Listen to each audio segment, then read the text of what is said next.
All right, so I just got out of this lunch, and I'm about to head into a meeting here. And I got to blow off some steam before I go into this meeting, because I tell you what, I was at this lunch and there were a whole bunch of women gathered around, and they got on this.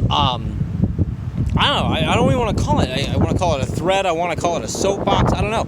But they started bitching about things about themselves that they didn't like, right? It's like, oh, I hate my hair. Oh, I don't like this or whatever. And they were talking about like filter pics and everything, like how, oh, we're going to remove these wrinkles and all this kind of stuff.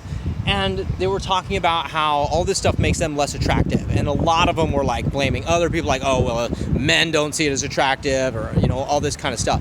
And I wanted to fucking scream. I was like, this is the dumbest thing I've ever heard, because in my experience, it is not your weight or your wrinkles or your hair color or your shoe size or your stretch marks or any of these things that make you unattractive. What makes you unattractive is your lack of accepting those things.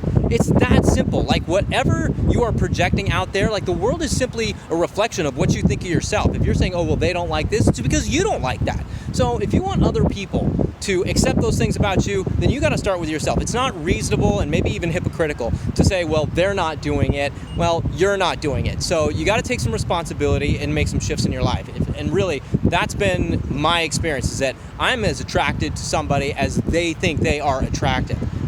It's really not that complicated. Okay, so now I blew out some energy. I feel better. Thanks for letting me share that. I'm going to get in this meeting and figure out where I'm going. That building is way too high for me to be comfortable, but I'm going to do it anyway. So